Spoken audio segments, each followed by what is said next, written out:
everybody, and welcome to Regah Bivrit, special edition, Parashat Terumah, all the way from Australia. This week, we are in Parashat Terumah.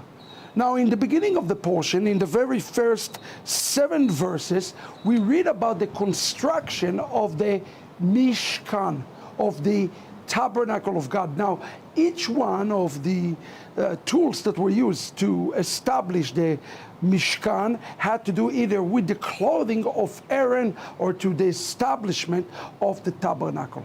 I would like to pick up the conversation with you today in 25 verse 8. The Torah says, "Va'asu li migdash u'shachanti betocham." God says here, make me a tabernacle that I will dwell within them. Within them. This is important. I want you to pay attention to this.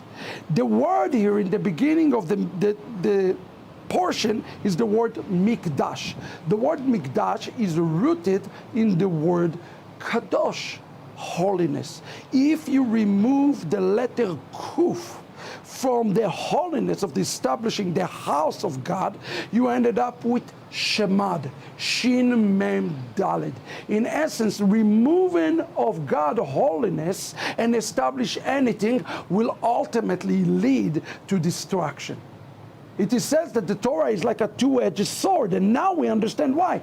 Because if we are to truly remove holiness, it's going to lead us to destruction. And here in the Torah, it is says, and I am to tabernacle not among them, but rather with them.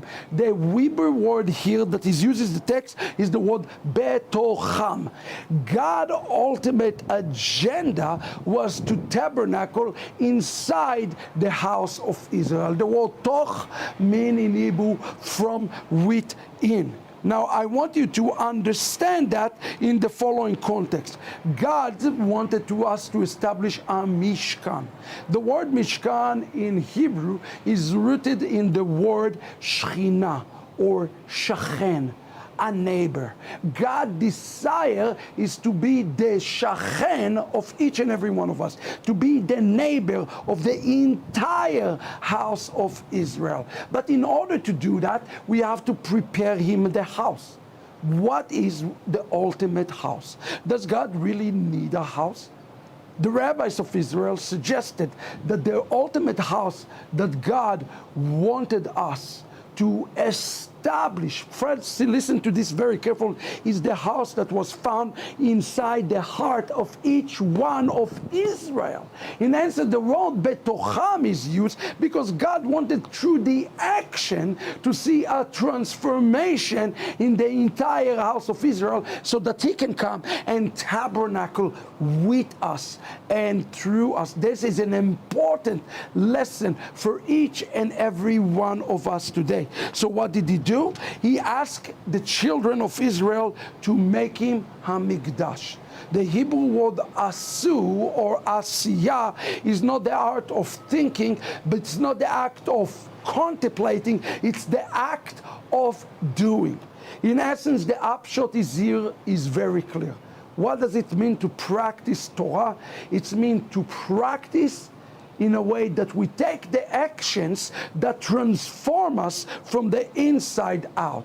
The asiyah, which is the external, should lead to an transformation which is internal, so that we are able to receive the Lord as the true one who transformed each and every one of us. So what was God's ultimate agenda?